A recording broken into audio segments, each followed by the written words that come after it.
विभवम् न याचेऽहं रम्यां सकलजनकाम्यां वरवधूं सदा काले काले प्रमथपतिनागीतचरितो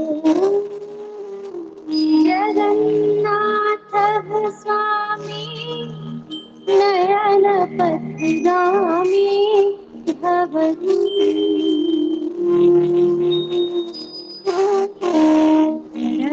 त्वं संसारं द्रुततरं सारं सुरपते हरत्वं पापानां।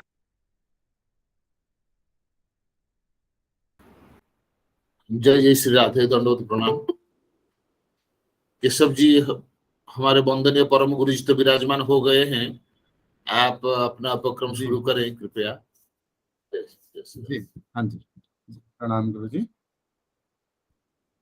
मूकं करोति वाचालं पंगुं लंघयते गिरिं यत् कृपा तमहं वन्दे परमानन्दमाधवम्।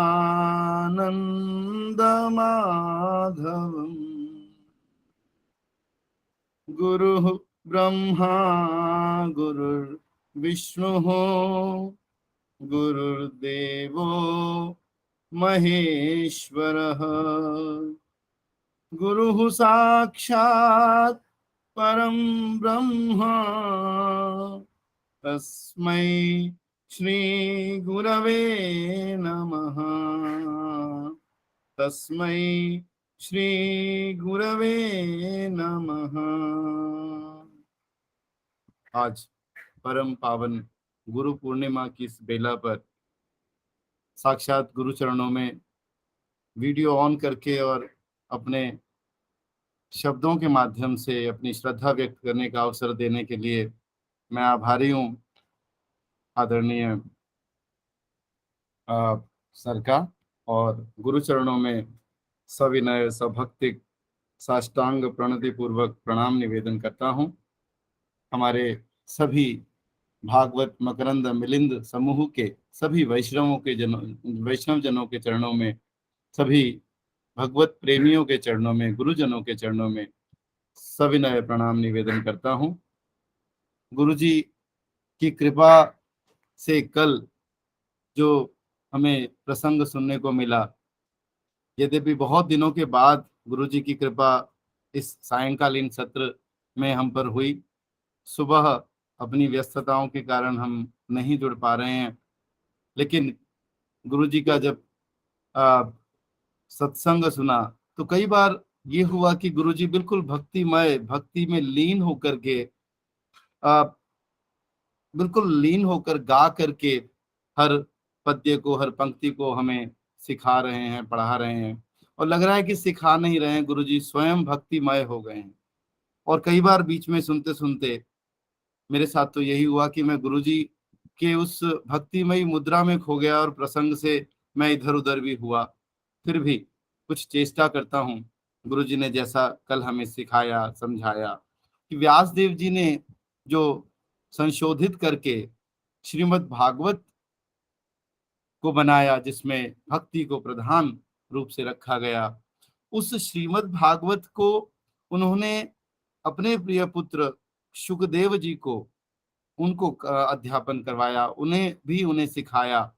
तो यहाँ शौनक आदि ऋषि कहते हैं कि भागवत के प्रवचन के अधिकारी व्यासदेव तो हैं, किंतु क्या शुकदेव मुनि उसके अधिकारी हैं? क्योंकि वो पहले से ही परम हंस गति को प्राप्त कर चुके हैं। वे आत्मनि आरमति यह स आत्मा रामः, अर्थात वो आत्मा रामत्व को प्राप्त कर चुके हैं, तो उनके लिए अब अभ्यासत्व की क्या जरूरत है? ये दोनों परस्पर विरोधी हैं। गुरु जी ने हमें बताया, यहाँ पर जब श्लोक में हम पढ़ते हैं, इस श्लोक में आत्मा रामाश्च मुनयो निर्ग्रंथा अप्युरुक्रमे कुर्वन्त्यहैतु कीम भक्तिम इत्थम भूत गुणो हरि। यहाँ कुर्वन्ती पद का प्रयोग, परस्मयी पदी का प्रयोग क्यों किया, जबकि कुर्वते का भी कर सकते थे। तो कुर्वती कुर्वंती इस पद का प्रयोग गुरुजी ने बताया यहाँ परस्मयी पद के लिए किया कि वो अपने सुख के लिए, अपनी कामना के लिए, अपनी सकाम भक्ति नहीं कर रहे हैं, वो केवल भक्ति कर रहे हैं भगवान की प्रीति के लिए, भगवान के आनंद के लिए। और इसी क्रम में गुरुजी ने हमें आगे बताया कि आत्मा, देह, मनो, ब्रह्म, स्वभाव, धृति, बुद्धि, हम सभी ओर से हम आत्माराम हो जाते हैं जब हमारे सारी इंद्रियां, सब कुछ ईश्वर में लीन हो जाता है। फिर गुरुजी ने बताया कि इत्थम भूत गुण, आखिर हम ईश्वर के गुणों का कैसे वर्णन कर सकते हैं, कर ही नहीं सकते, क्योंकि जिनके चरण क्षेप मात्र से, एक चरण के क्षेप रख देने मात्र से त्रिभुवन कंपित होने लगता है, उनके गुणों का वर्णन, उनके गुणों के एक प्रदेश का, एक देश का, एक अंग का भी वर्णन करना किसी की भी सामर्थ्य से, बड़े बड़े जो मेधावी कवि हैं उनकी भी सामर्थ्य से परे है। गुरुजी ने कहा कि इस भुक्ति, मुक्ति और सिद्धि की व्याख्या की और फिर बताया कि ब्रह्मानंद भी ईश्वरानंद के समक्ष तृणमय हो जाता है, क्योंकि परमानंदमयी जब कृष्ण लीला, जब आत्माराम उसको सुनते हैं, देखते हैं, तो वे स्वतः ही उसी ओर आकर्षित होते चले जाते हैं।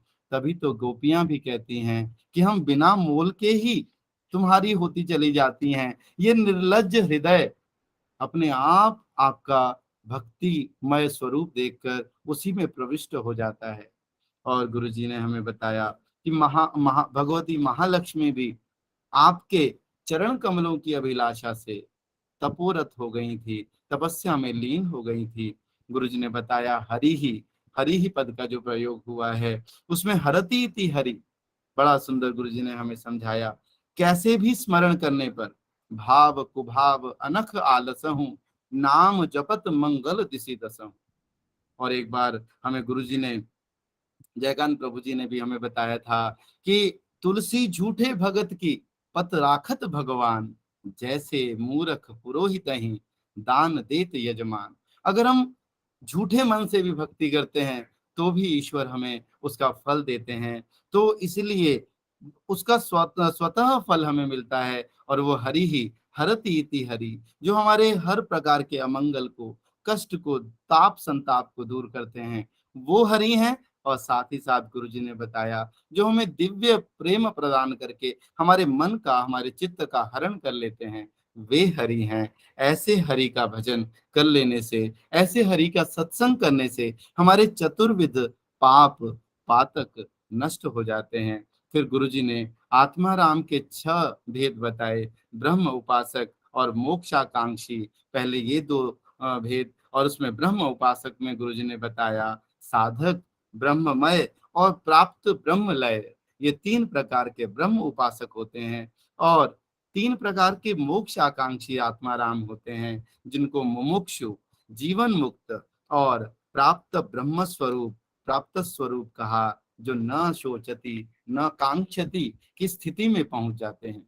और गुरुजी ने हमें कहा कि च पद का जो प्रयोग हुआ है वो समुच्चय वाचक है, समुच्चय का बोध कराता है, जिसमें योगी गण भी आत्माराम कहलाते हैं, अंतर्यामी उपासक भी आत्माराम हैं। और गुरुजी ने हमें सगर्भ उपासना, निर्गर्भ उपासना और उसके अंतर्गत योग, योगरूढ़ और प्राप्त सिद्धि, इन भेदों के बारे में हमें बताया। और गुरु चरणों में बारंबार यही निवेदन करते हैं कि आपकी इस कृपा से, आप व्यास स्वरूप हमें, हम जैसे अधम लोगों का जो कल्याण कर रहे हैं, ईश्वर की कृपा से आप हमें ऐसे ही सन्मार्ग पर चलाते रहिए। परम पूज्य गुरुदेव के चरणों में पुनः प्रणाम करते हुए निवेदन करता हूँ, आज की कथा का हमें रसपान कृपया कराइए। गुरु जी प्रणाम। यस्य प्रसादात् भगवत् प्रसादो, यस्य प्रसादान्नगति कुतोऽपि, ध्यायंस्तुवंस्तस्य यशस्त्रिसन्ध्यं, वन्दे गुरु श्रीचरणारविन्दम्।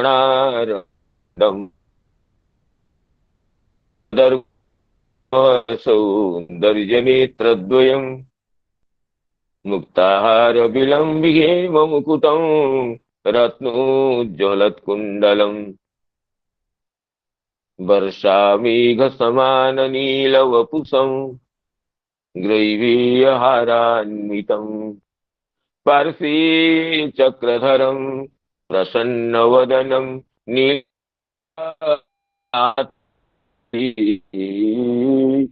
अनर्पितचरीं चिरात् करुणया समर्पयितुमुन्नतोज्ज्वलरसाम् स्वभक्तिश्रियम् सुन्दरद्वितिकदम्ब सन्दीपितः सदा हृदयकन्दरे स्फुरतु वः सचीनन्दनः जाग्रत्स्वप्नसुषुप्तिषु स्फुरतु मे राधा पदाब्जच्छटा वैकुण्ठे नरकेऽथवा मम गति नान्यास्तु राधां विना राधा केलिकथा सुधाम्बुधिमः वीचिभिरन्दोलितम् कालिन्दी तटकुञ्जमन्दिरवरा लिन्दे मनो विन्दतु भग्नो जयति शैलकुलाधिराजो यो गोपिकाभिरुदितो हरिदासवरिजः कृष्णेन शक्रमखभङ्गकृता समर्चितो यः सप्ताहमस्य करपद्मतलेऽप्यवात्सीत् जयति धर्माय जयति मथुराया सख्यमतीति गंगाम् मुरहर चमकरन्दं नीलपूरच्छलेन वहति चमकरन्दं नीलपूरच्छलेन वृन्दावनावनिपते जय सोम सोम मौलेशनन्दन सनातन नारदेद्य गोपेश्वर ब्रज विलासी युगांघ्रि पद्मे प्रीति यच्छ नितरां निरुपाधिकामि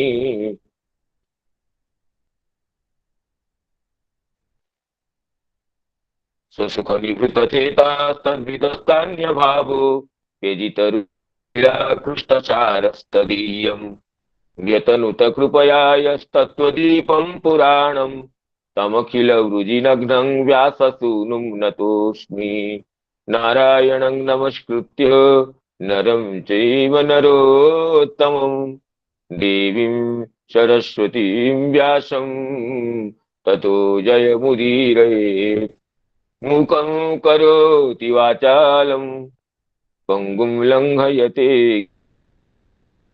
कृपातमहं वन्दे परमानन्दमाधवम्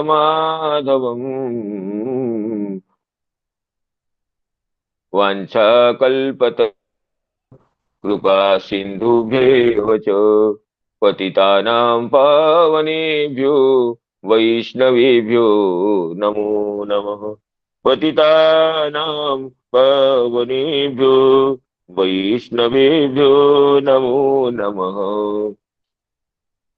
श्रीमद्भागवत कथा सत्र में समस्त पूज्य चरण वैष्णव वृंद, आचार्य वर्ग, गुरुजन वृंद, मातृ वृंद और मित्र मंडली को विनम्र प्रणाम विनिवेदन करता हूं। आज पवित्र व्यास पूर्णिमा गुरु पूर्णिमा की तिथि पर कथा सत्र में जुड़े हुए समस्त गुरुजन वर्ग को, समस्त श्रोतृ मंडली को विशेष प्रणाम विनिवेदन करता हूं। आप सभी की अनुकंपा से हमें आज की पवित्र तिथि में भगवत गुणानुवाद करने के लिए यह दिव्य सौभाग्य संप्राप्त है। अतः कृतज्ञता विनिवेदन के साथ अद्यतन कथा में प्रवेश करने की अनुमति प्रार्थना करता। जैसे हमारे प्रिय मित्र श्री केशव देव जी गत दिवस की कथा को अत्यंत सुबोध रूप से संक्षिप्त होते हुए भी विस्तार रूप से उपस्थापित किए हैं, वो अत्यंत श्लाघनीय है और हृदयग्राही है। इसे विस्तारतया मधुर कंठ से केशव देव जी गत दिवस विषय को व्यक्त किए हैं, वो नितराम ही स्मरणीय है और प्रशंसनीय है। तदनुसार अद्यतन दिवस की कथा में प्रवेश करेंगे। तो शौनकादि मुनियों का जो प्रश्न था कि सवै निवृत्ति निरतः सर्वत्रोपेक्षको मुनि कस्य वा बृहति मेताम आत्मा रामः समभ्यसत। आत्माराम सुखदेव जी जो कि सर्वथा निवृत्ति निरत है, समस्त विषयों की उपेक्षा करने वाले, ऐसे परम निवृत्ति निरत श्री सुखदेव जी इस विशाल ग्रंथ श्रीमद् भागवत का अध्ययन क्यों किया? तो इसके उत्तर में श्री श्रुत महर्षि जो श्लोक उच्चारण किए थे उसकी चर्चा चल रही थी। जो आत्मा रामाश्च मुनयो निर्ग्रंथा अप्युरुक्रमे कुर्वन्त्यहेतु किं भक्तिम इत्थम भूत गुणो हरि। भगवान हरि के ही ऐसे गुण है ये गुण जो परमानंदमय गुण, सच्चिदानंद गुण बरबस करके खींच लेते हैं आत्माराम गणों को भी, वो अपने आत्मारामता को भी प्रत्याख्यान करके, आत्मारामता को भी बलि दे करके भगवान के गुणों के दास बन जाते हैं। भगवान के गुण उनको बरबस आकृष्ट करके खींच लेते हैं। जैसे बिल्वमंगल जी अपने कृष्ण करनामृत में कहे कि अद्वैत बीठी पथिके रूपास्या स्वानंद सिंहासन लब्ध दीक्षा हठेन केनापि वयं शठेन दासी कृता गोप बधू विटेन। श्री बिल्वमंगल जी कहते हैं कि अद्वैत बीठी के जो पथिक हैं, अद्वैत मार्ग में प्रविष्ट होने के लिए जो शिष्य वर्ग है, इस 1000 शिष्य के में उपास्य था तथा गुरु था, अपने आत्मानंद रूपी सिंहासन में मैं लब्ध दीक्ष होकर उपविष्ट था। ऐसे मुझे भी कोई गोपवधु लंपट नवनीरद सुंदर कोई बालक मुझे बलपूर्वक खींच करके अपने दास बना लिया। हठेन कीनापि वयं शठेन दासीकृता गोपवधू विटेन। गोपवधू लंपट कोई बालक शठता पूर्वक, धूर्तता पूर्वक हमें आत्माराम के सिंहासन से उतार करके अपने चरणों के दास बना लिया, अपने गुणों से आकृष्ट करके। तो उसी विषय को श्री श्रुत महर्षि कहते हुए ये कहे कि आत्माराम होने पर भी सुखदेव जी भगवान के गुणों से आकृष्ट होकर के श्रीमद् भागवत का अध्ययन की। तो इस श्लोक की पूर्ण टीका का श्री स्वामीपाद की टीका की चर्चा तो हो गई थी, फिर श्री चक्रवर्ती पाद जी की टीका का भी पाठ हो गया है। उसमें श्री इस श्लोक की टीका में श्री वल्लभाचार्य जी कुछ विशेष बात कहते हैं। तो अंतिम एक वाक्य केवल पढ़ता हूं कि जो इत्थम भूत गुणो हरि, इसी शब्द की टीका करते हुए श्री वल्लभाचार्य जी अपनी सुबोधिनी में ये कहते हैं कि भगवद गुणा प्रवृत्ति रूपा निवृत्ति स्वभाव परमानंद रूपाश्च ज्ञान रूपाश्च के अत्यंत गुणगण है। चाहे प्रवृत्ति रूप हो, चाहे निवृत्ति रूप हो, चाहे परमानंद रूप हो या ज्ञान रूप हो।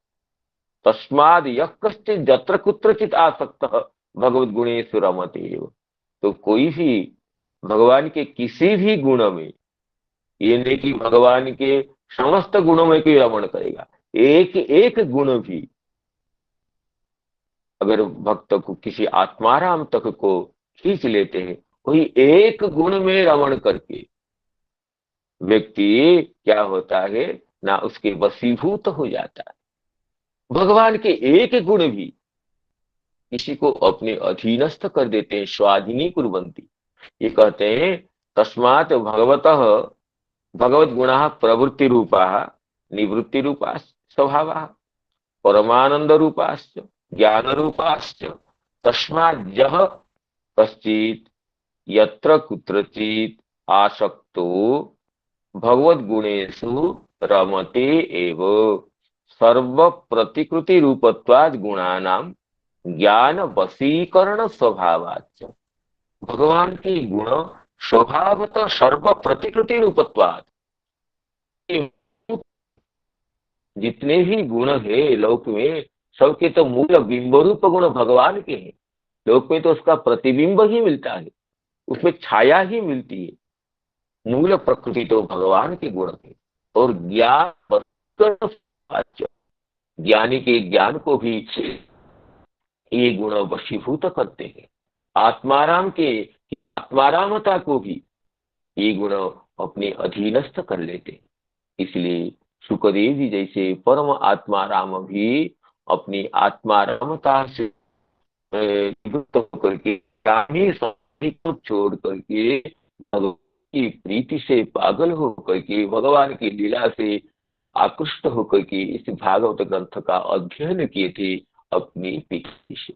आत्मारामाश्च मुनयो निर्ग्रंथा क्रमे कुर्वन्त्यकेतु किं भक्ति मित्थं भूत गुणो हरिः इत्थं भूत गुणो हरिः।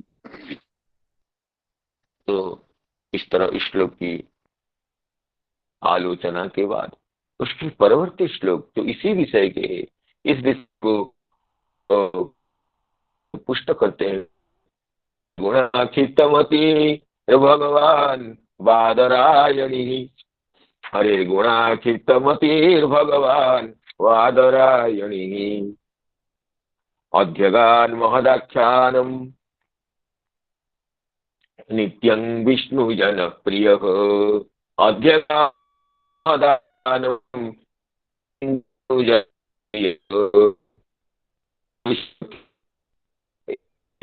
सामान्य अर्थ है कि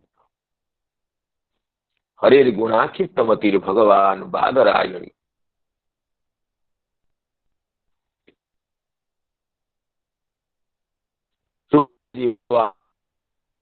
नित्यं जन भगवान के भगवत जनों के अत्यंत प्रिय है, विष्णु जन प्रिय। इसकी चर्चा हमारे उत्तम प्रभु जी दोनों समासों को बताए थे।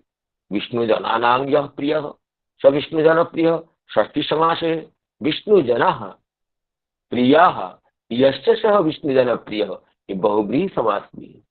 तो भगवान के भक्त जन जिसके प्रिय हैं और भगवान के भक्तों के जो प्रिय हैं, ऐसे सुखदेव जी ये हरे गुणाखितमति, भगवान के गुणों ने हृदय को बरबस अपनी ओर खींच लिया, आकृष्ट कर लिया। इससे उन्होंने विवश होकर के इस विशाल ग्रंथ का अध्ययन किया। अध्ययन महदाख्यानम, महत आख्यानम, इस विशाल ग्रंथ का अध्ययन किया।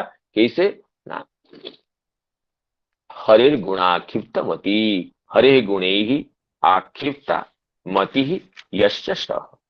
तो इस श्लोक की टीका में श्री श्रीधर स्वामी पाद क्या कहते हैं देखते हैं। श्री श्रीधर स्वामी पाद कहते हैं,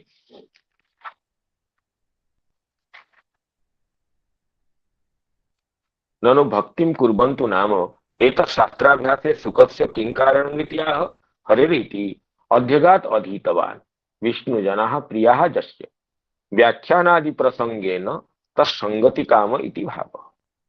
भक्तजन प्रिय ही सुखदेव जी को भागवत का अध्ययन करने से, भागवत व्याख्यान करने की ब्याज से, भागवत व्याख्यान करने की बहाने विष्णु जनों के साथ संगति मिल सकती है, इसी लोभ से।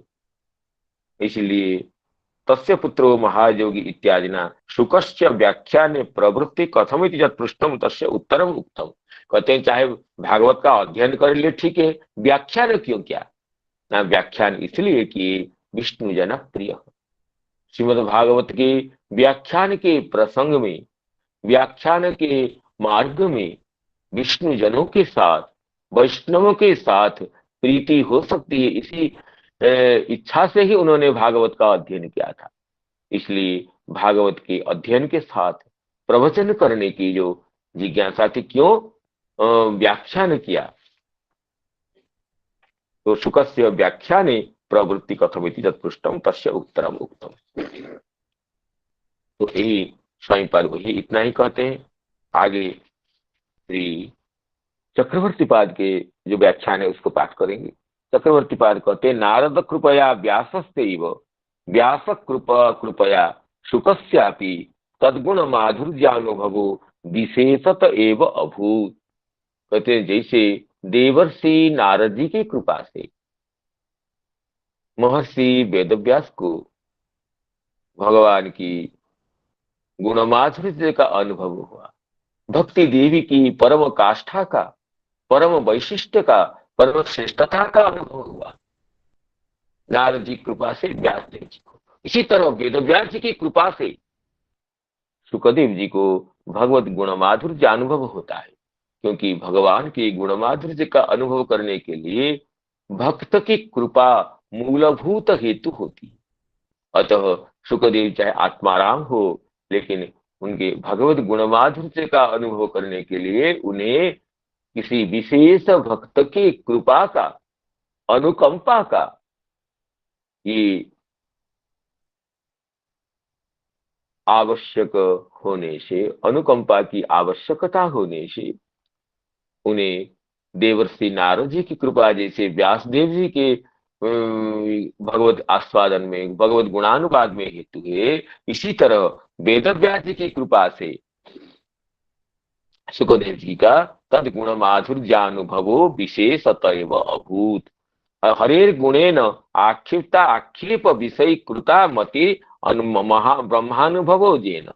आक्षिप्ता का अर्थ तो सामान्य यही कहा गया कि आकृष्टा, लेकिन श्री चक्रवर्ती पाद आक्षिप्ता का अर्थ करते हैं आक्षेप विषय कृता। आक्षेप ये भगवान के गुणों को सुन करके सुखदेव जी ब्रह्मानंद को आक्षेप का विषय बना दिया। क्या आक्षेप किया? धिंग में मतिम यतः ईदृशे भगवद गुणमाधुर्ये सत्यपि। धिंग में मतिम यतः ईदृशे भगवद गुणमाधुर्ये सत्यपि एतावान कालो ब्रह्मानुभवेन मया बुद्धिव यापितः इति। भगवान की ऐसे अलौकिक रूप माधुरी के रहते हुए भी मैं केवल ब्रह्मानंद में निमग्न होकर इतना काल व्यतीत कैसे कर दिया, मुझे धिक्कार है। इसी तरह भावना से ब्रह्मानंद को भी आक्षेप का विषय बना दिया। जैसे हम कल में चर्चा हुई थी कि किसी ये आत्माराम ब्राह्मण द्वारका में पहुंचकर द्वारका में श्री कृष्ण की जो अलौकिक रूप माधुरी को निरीक्षण करते हुए ये उनका उद्गार था कि अस्मिन् सुख घन मूर्तो परमात्मनि वृष्णिपत्तने स्फुरति। अस्मिन् सुख घन मूर्तो परमात्मनि वृष्णिपत्तने स्फुरति। आत्मा रामतया मे वृथा गतो बत चिरं कालः। आत्मा रामतया मे बत गतो। आत्मा रामतया मे वृथा गतो बत चिरं कालः। इसी तरह सुखदेव जी भी जब भगवान की गुणमाधुर्य जी आकृष्ट हो गए तो यही कहे कि इसी तरह भगवान के गुणमाधुर्य के होते हुए भी मैं ब्रह्मानंद में ही निरत होकर के ब्रह्मानुभव से मैं अपने समय को वृथा व्यतीत कर दिया। ततश्च तत्कथा सौहार्देन विष्णु जना एव न तो केवल आत्मा राम प्रिया यस्य सह।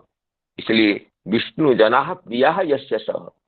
पहले तो आत्माराम होने के नाते आत्माराम गण प्रिय थे, अब तो भगवान के जो भक्तगण विष्णुजन उनके प्रिय हो गए, तो विष्णु जना प्रिया यस्य स तो केवलम आत्माराम।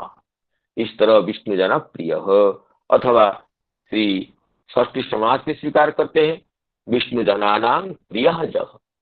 भक्तों के जो परम प्रिय है और भक्त जिनके परम प्रिय है, ऐसे सुखदेव जी भागवत का अध्ययन किए। अत्र व्यास एव भगवत गुणाभिव्यंजकान श्री भागवतियान कांक्षन श्लोकान लोक लोक द्वारा विविक्तारण्य सदा समाधिस्थमपि सुखम श्रावयामास। इसमें जो पौराणिक जो वचन है, पौराणिक जो कथा है, उसको बताते हैं श्री चक्रवर्ती पाल।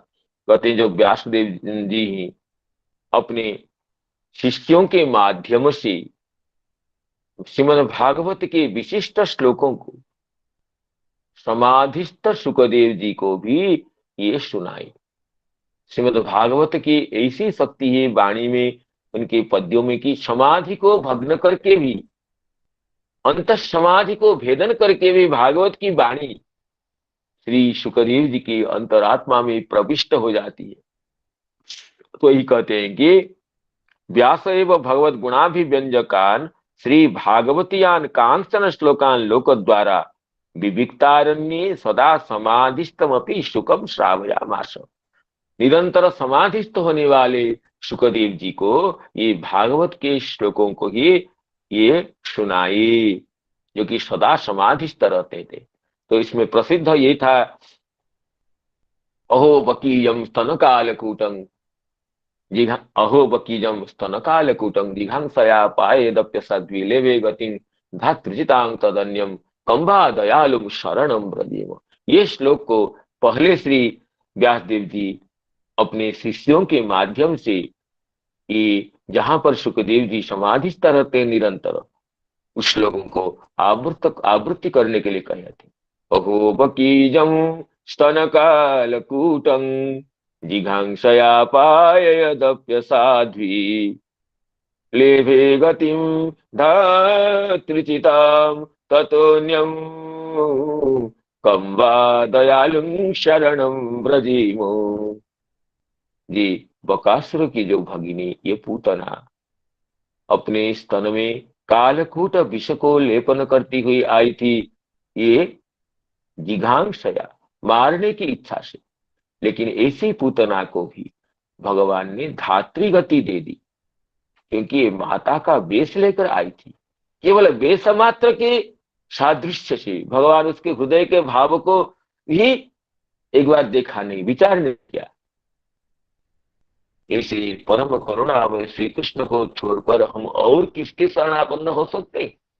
इससे भगवान की जो गुणमाधुर्य, जो अलौकिक कारुण्य, उसको सुनाया।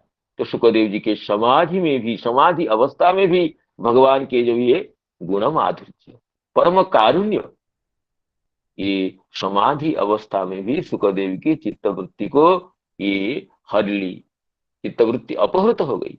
इसके बाद और भी कुछ 2-4 श्लोक सुनाए थे जो प्रसिद्ध है, भगवान के रूप माधुर्य और धाम माधुर्य इत्यादि, जो विभिन्न श्लोकों को सुन करके जो वृंदारण्यम स्वपदरमणम प्राविशद गीत कीर्ति, भगवान श्री कृष्ण वृंदारण्य में प्रवेश करते हैं। तो इसमें भगवान के जो अलौकिक रूप माधुर्य का वर्णन है। भगवान श्री कृष्ण वृंदावन में 10वें स्कंद के जो वेणु गीत का श्लोक है, जो भगवान श्री कृष्ण वृंदावन में प्रवेश करते हैं, तो ये जो श्लोक है इसको भी सुनाए कि बर्हापीडं नटवर वपु कर्णयो कर्णिकारं, वर्हापीडं नटवर वपु कर्णयो कर्णिकारं, बिभ्रद्वासः कनक कपिशं वैजयन्तीं च मालां, रन्ध्रान् वेणो रधर सुधया पूरयन् गोपवृन्दै, वृन्दारण्यं वृन्दारण्यं स्वपदरमणं प्राविशद्गीतकीर्ति, वृन्दारण्यं स्वपदरमणं प्राविशद्गीतकीर्ति। जो भगवान में अलौकिक रूप माधुर्य की वर्णना है। तो भगवान अपने मस्तक पर मोर पंख पंख धारण किए हैं और नटवर के शरीर नटवर के बपु है। दो कर्ण कर्ण में कर्णिकार पुष्प को धारण किए और शरीर में उज्जवल पीतक वस्त्र परिधान किए। आपादलंबिनी वैजयंती माला है और अपने वेणु को अधर सुधा से पूर्ण करते हुए गोप वृंदों के साथ वृंदावन में प्रवेश करते हैं। गोप वृंद भगवान की दिव्य कीर्ति का गान करते करते चल रहे हैं और भगवान के चरण कमलों के जो ध्वज वज्र अंकुश झषा आदि दिव्य चिन्ह है, उस चिन्हों से चिन्हित होकर के वृंदावन की अपूर्व शोभा हो रही है। तो इसमें भगवान की रूप माधुरी और भगवत धाम का वैशिष्ट्य ये श्लोक सुनाए। इस तरह भागवत से चुन चुन करके जो विशिष्ट श्लोक है जिनमें जिससे भगवान के अलौकिक रूप माधुर्य, गुण माधुर्य, लीला माधुर्य, परिकर माधुर्य, वेणु माधुर्य इत्यादि प्रकाशित है, उन श्लोकों को श्री वेदव्यास जी ही अपने शिष्यों के माध्यम से शुकदेव जी के, जहाँ शुकदेव जी निरंतर समाधिस्थ होते हैं वहां ये श्रवण कराए, जिससे समाधि अवस्था में भी समाधि को भेदन करके भागवत की दिव्य वाणी शुकदेव जी की हृदगोचर होती है, जिससे ये ब्राह्मी स्थिति को छोड़ करके ये आ जाते हैं कि उनकी जिज्ञासा होती है श्लोक कहाँ के है। इसलिए आगे कहते हैं श्री चक्रवर्ती पाद तत् तत् तत्शक्तिया एवं भग्न समाधि ही। तो भागवत के पद्यों में भी श्लोकों में यही शक्ति है कि ब्राह्मी समाधि को भी, निर्गुण ब्रह्म निष्ठा को भी ये श्लोक तोड़ देते, श्लोकों ने तोड़ दी। भग्न समाधि तन्माधुर्या कृष्ट चित्त तादृशम समाधि अपि आक्षिप्य। भागवत के पद्य से आकृष्ट चित्त होकर के उन समाधि को भी आक्षेप करके, मेरे समाधि को धिक्कारे ऐसे भगवान के दिव्य गुणगण होते हुए भी मैं उस पर आकृष्ट न होकर के केवल निर्गुण ब्रह्म निरत होकर के अपने जीवन के एतावत काल को कैसे व्यतीत कर दिया। तो इसलिए श्री द्वितीय स्कंद में श्री शुकदेव जी स्वयं ही राजर्षि परीक्षित को कहे, परिनिष्ठोपि नरिगुण्य उत्तम श्लोक लीलया गृहीत चेता राजर्षि आख्यानम तदधीतवा। परिनिष्ठोपि नरिगुण्य, निर्गुण ब्रह्म में परिनिष्ठित होने पर भी उत्तम श्लोक, यहाँ जो आक्षिप्त चेता कहे वहां वही खुद कहे कि गृहीत चेता, श्री कृष्ण के गुण गणों से गृहीत चेता होकर के मैं भागवत का अध्ययन किया। तो ही कहते हैं कि तत्सत्या एव भग्न समाधि तन्माधुर्या कृष्ट चित्त तादृशम समाधि अपि आक्षिप्य सर्वज्ञतया तान् श्लोकान् श्री भागवत्यान् ज्ञात्वा तत्प्रकाशकं च स्वपितरं ज्ञात्वा तदंतिकम आगत्य श्री भागवतम अध्येष्ट। और जब शुकदेव जी की जिज्ञासा हुई कि ये श्लोक कहाँ के है, तो सर्वज्ञ होने से उन्हें ये पता हो गया कि ये श्लोक श्रीमद् भागवत महापुराण जो दिव्य ग्रंथ है, जिस ग्रंथ के रचयिता मेरे पिता वेदव्यास ही है, उस ग्रंथ के ये दिव्य श्लोक है। तो उस ग्रंथ के एक एक श्लोक में अगर ऐसी शक्ति है, एक एक श्लोक में ऐसे भगवान की दिव्य माधुरी की वर्णना हुई, तो संपूर्ण श्रीमद् भागवत ग्रंथ में भगवान की लीला वैशिष्ट्य का कैसे वर्णन हुआ होगा। ये सोच करके शुकदेव जी अपनी ब्राह्मी समाधि को, ब्रह्म निष्ठा को भी छोड़ करके उससे उत्थित होकर के आ गए, आकर के श्रीमद् भागवत का पिताजी से अध्ययन किए। इति ब्रह्म वैवर्तानुसारेण कथा ज्ञेया। श्री चक्रवर्ती पाद कहते हैं कि ये कथा ब्रह्म वैवर्त पुराण में है। तो मेरे पास जो ब्रह्म वैवर्त पुराण का संस्करण है उनमें मैंने अन्वेषण किया, ढूंढने का प्रयास किया फिर मुझे नहीं मिला, ये कथा नहीं मिली, फिर मैं पुनः प्रयास करूंगा।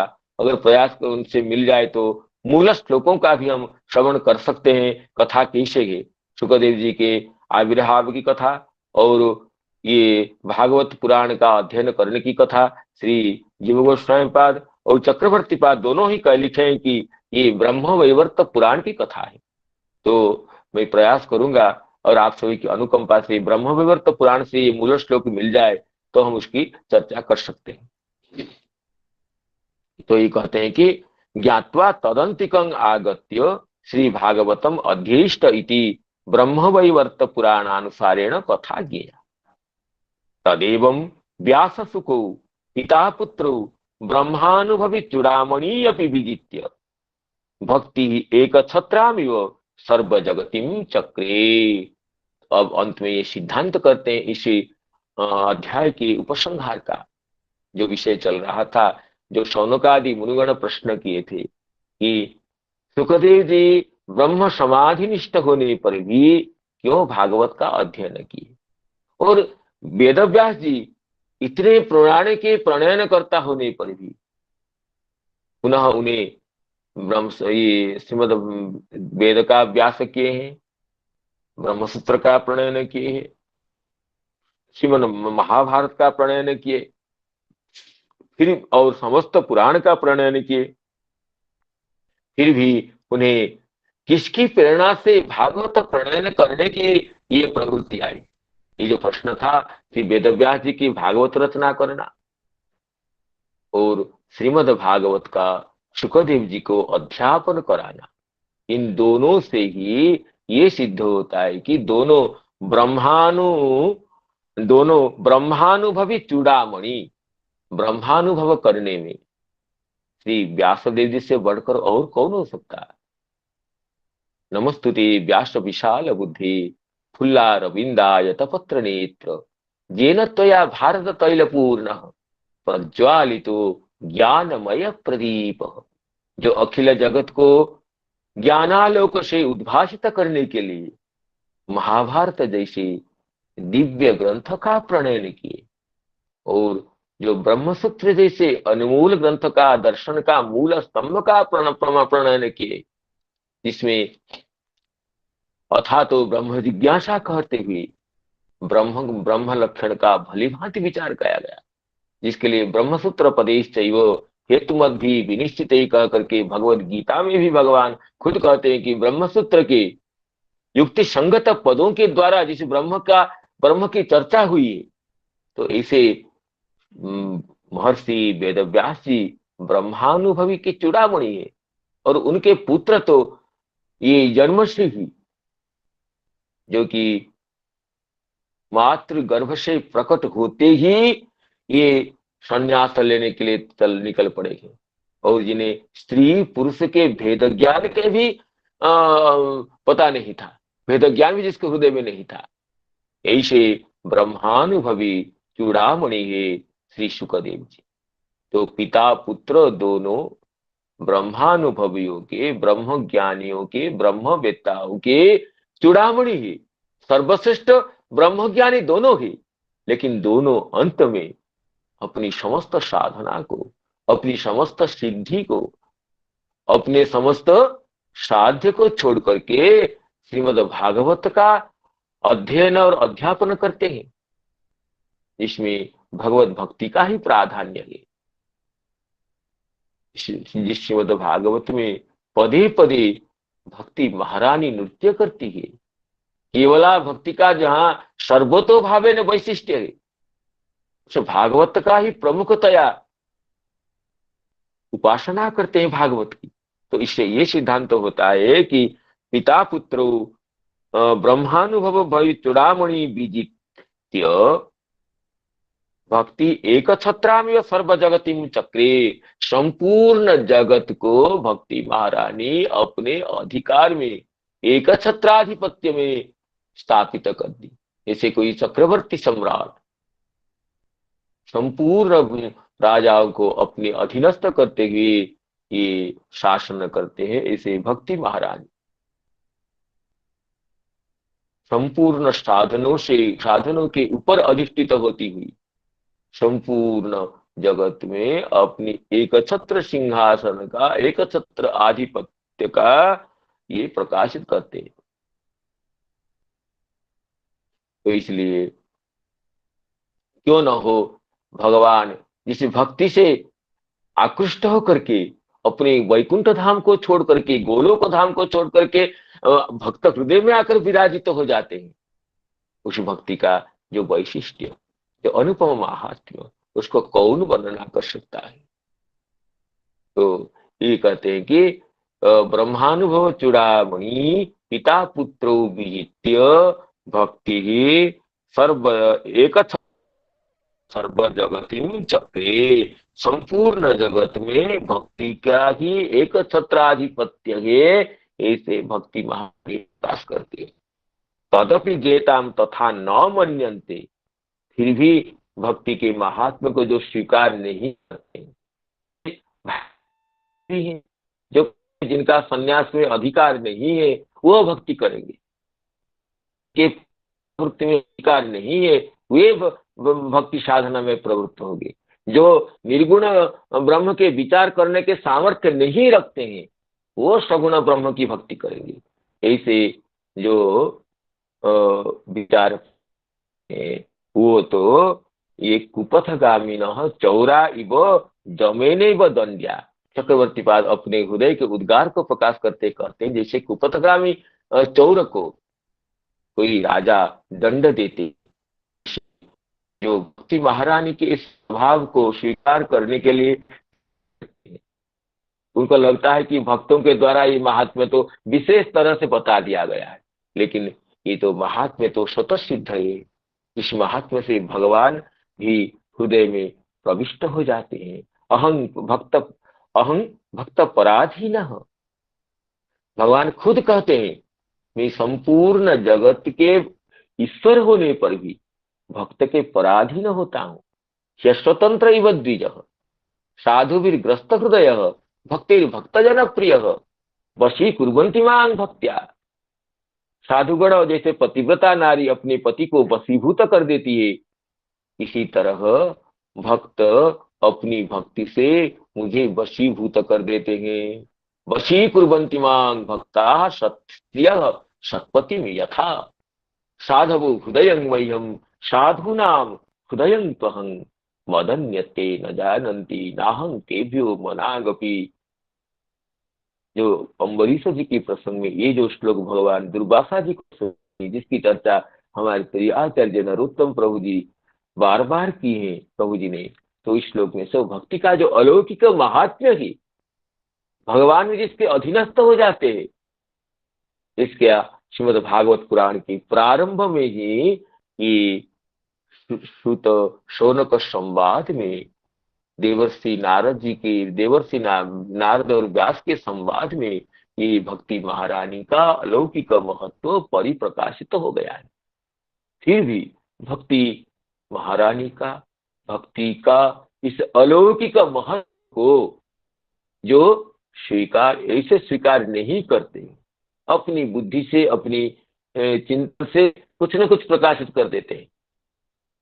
भक्ति को वो गौण करते हुए ज्ञान के ही महत्व को जो बताते हैं और ज्ञान की सिद्धि के लिए भक्ति को उपाय बताते हैं, ऐसे जो भक्ति के महात्मा को न समझ सकते हैं, न स्वीकार करते हैं, एक चक्रवर्ती पाद उनके लिए कहते तदपि ये ताम तथा न मन्यन्ते कुपथगामिनः चौरा इव यमेनैव दंड्यायति।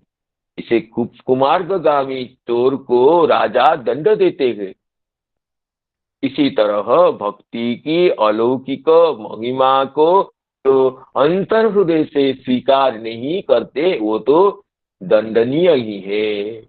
इस तरह इस उपक्रम का, इस विषय का उपसंहार होता है कि व्यासदेव जो प्रश्न चतुर्थ अध्याय में ही श्री शौनकादि मुनिगण किए थे, वेद व्यास जी श्रीमद् भागवत का प्रणयन क्यों करते हैं, किसकी प्रेरणा से प्रणयन करते हैं, और प्रणयन करने के बाद सुखदेव जी श्रीमद् भागवत का अध्ययन क्यों करते हैं और प्रवचन क्यों करते हैं। और ये जो प्रश्न था तो देवर व्यास नारद संवाद के रूप में और शुकदेव जी के अध्ययन करने के प्रसंग को बताते हुए इन दोनों प्रश्नों का समाधान हो गया। बाकी तृतीय प्रश्न रहता है कि राजर्षि परीक्षित जी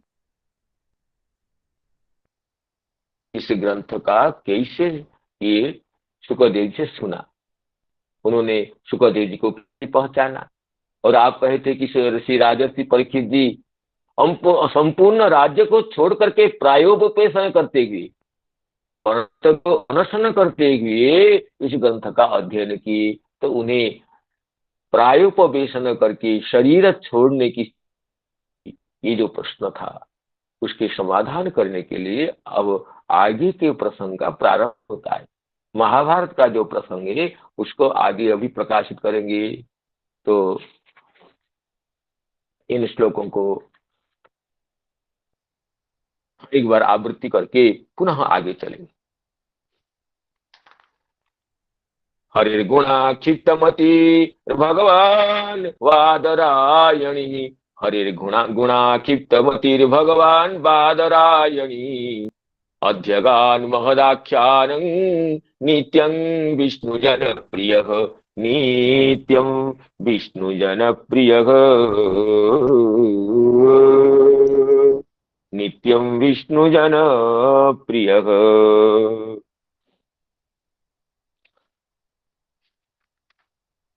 परीक्षितोऽथ राजर्षे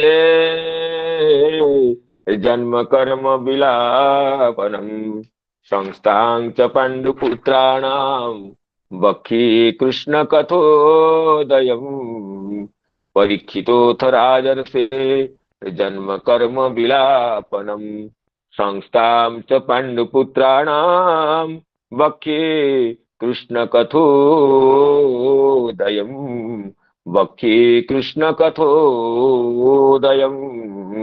अब कहते हैं, हे शौनक जी, अब मैं राजर्षि परीक्षित जी के जन्म और उनके कर्म और उनके परमधाम प्राप्ति का विषय और संस्थांत पांडुपुत्राणाम, पांडवों की जो स्वर्गारोहण की परमधाम प्राप्ति की कथा ये तुम्हें सुनाता हूँ। परीक्षित जी के जन्म, कर्म और उनके परम पद की प्राप्ति और इसके साथ साथ समस्त पांडवों की जो परम पद की प्राप्ति है वो भी कहता हूँ। क्योंकि ये सब विषय क्यों कहते हैं? कृष्ण कथोदयं, कृष्ण कथायाः उदय यस्मात्, श्री कृष्ण कथा का उदय जिससे होता है इन प्रसंगों में, ये तो है इतिहास, लेकिन इससे भगवान श्री कृष्ण की कथा का प्राकट्य होता है। परीक्षित जी की कथा में, पांडवों की कथा में श्री कृष्ण कथा प्रति पद पर अनुस्यूत हुई है।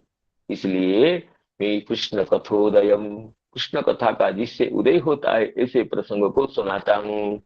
परीक्षितोऽथ राजर्षे जन्म कर्म विलापनम्, संस्थां च पाण्डुपुत्राणां वक्षि कृष्ण कथोदयम्, वक्षि कृष्ण कथोदयम्।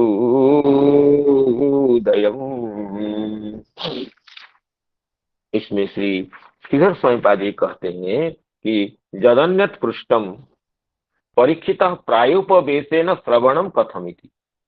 परीक्षित जी प्रायोपवेशन करके क्यों श्रवण किया, ये जो प्रश्न किए थे कि कस्य जन्म महाश्चर्यम कर्माणि च गृणीहि न, ससम्राट कश्यवासितो पांडुनाग मानवर्धन, प्रायोपविष्टो गंगायाम अनादृत्याधिराट श्रियम, नमन्ति जत्पाद निकेतम आत्मन शिवाय हानीय धनानि शत्रव, कथंस वीरः श्रियमंग दुष्टेजाम युवे सतो सृष्टु महो सहासुधि। ये जो चतुर्थ अध्याय में जो ये प्रश्न हुआ था, राजर्षि परीक्षित जी प्रायोपवेशन करके श्रीमद् भागवत का श्रवण क्यों किए?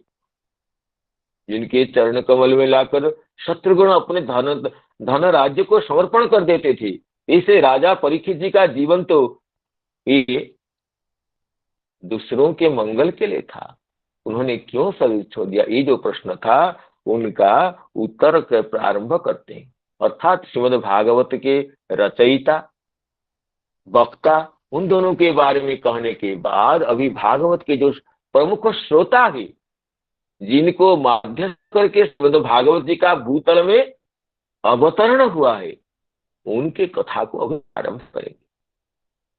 कहते हैं कि वक्तुम आह विलायनम मुक्तिम, कहीं है कहीं विलायनम है, तो इसमें अर्थ होता है कि मुक्तिम मृत्युम वा, शरीर त्याग हो या परम धाम गमन रूप मुक्ति भी हो, जो सकते हैं विलायनम कहने से। और संस्थान महाप्रस्थानम, स्थिति ही यस्मात् सा संस्था की सम्यक स्थानम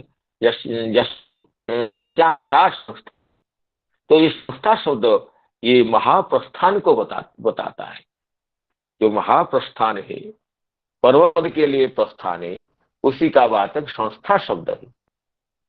तो श्री कृष्ण कथा यथा भवति तथा, तो इसके अलग तरह व्याख्या करते हैं श्री श्रीधर स्वामी पाद कहते हैं, सौनकादि मुनिगण ये जो प्रश्न किए हैं, ये सौनकादि मुनिगण को जो सुनाते हैं सूत जी कि वक्ष्ये कृष्ण कथोदयम, कृष्ण कथा नाम उदय यथा भवति तथा, मैं इस तरह बताऊंगा, केवल इतिहास नहीं बताऊंगा। परीक्षित जी की कथा, पांडवों की कथा इस तरह बताऊंगा जैसे उस कथाओं में पदे पदे प्रति पद पर भगवान की कथा का उदय होगा, भगवान की कथा का प्राकट्य होगा। इसी तरह ही कथा सुनना चाहिए। हम तो आजकल भागवत सुनते हैं, भागवत के बीच में भी हम लौकिक कथा को ले आते हैं, लेकिन जो भी भगवत कथा ऐसे सुनना चाहिए, उस कथा की जो केंद्र बिंदु, कथा की जो मूल प्रकृति भगवान को छोड़कर अन्यत्र न जाए।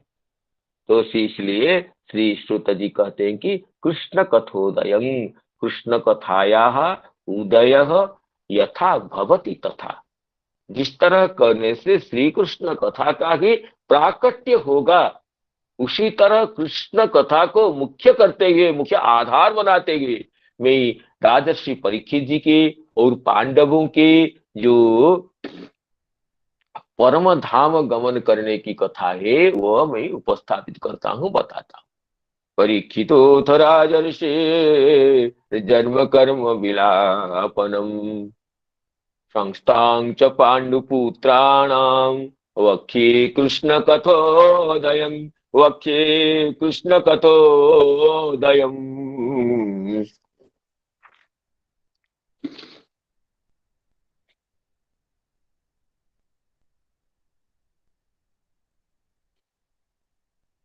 तो इसमें कहते हैं श्री चक्रवर्ती पाद कहते हैं, देखिए एतेन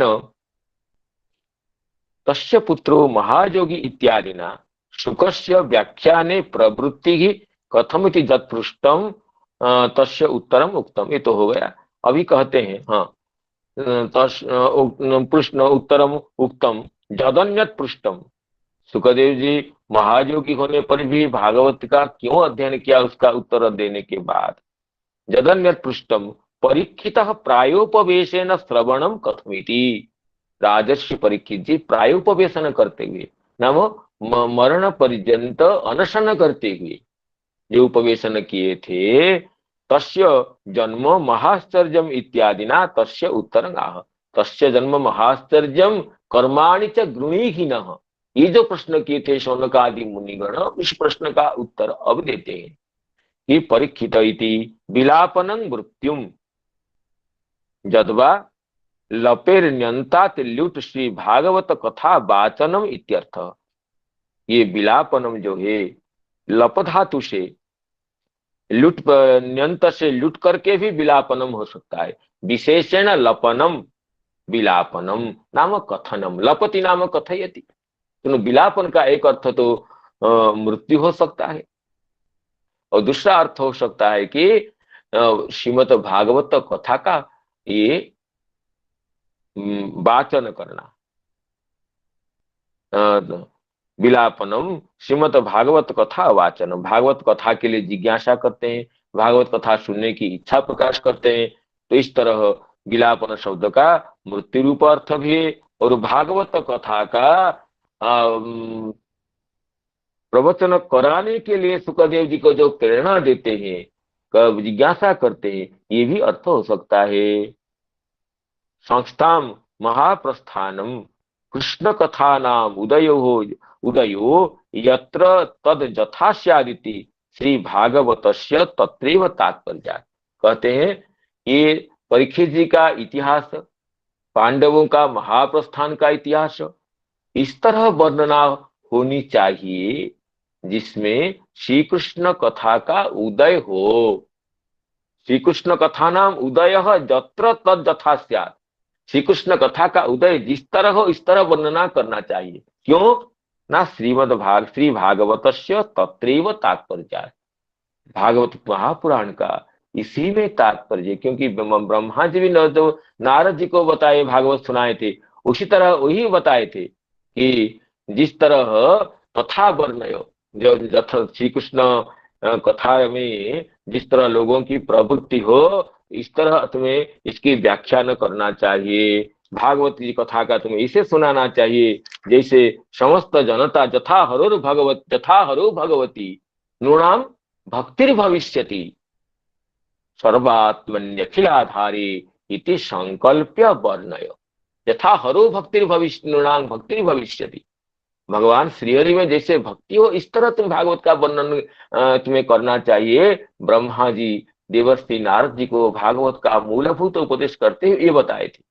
तो इसलिए श्री चक्रवर्ती पाद कहते हैं कि कृष्ण कथा नाम उदय यथा स्यात् तथा इति श्री भागवतस्य तत्रैव तात्पर्य। तो आज पवित्र व्यास पूर्णिमा गुरु पूर्णिमा की तिथि में समस्त श्रोतृ मंडलियों को गुरु रूप में प्रणाम करते हुए अपनी वाणी को विराम देना चाहता हूँ। यत्र यत्र संजात त्रुटियों को संशोधन करने के प्रार्थना के साथ साथ भगवान नामोच्चारण के साथ वाणी को विराम देना चाहता हूँ। हरे कृष्ण कृष्ण कृष्ण हरे हरे, हरे राम राम राम हरे हरे। भागवत में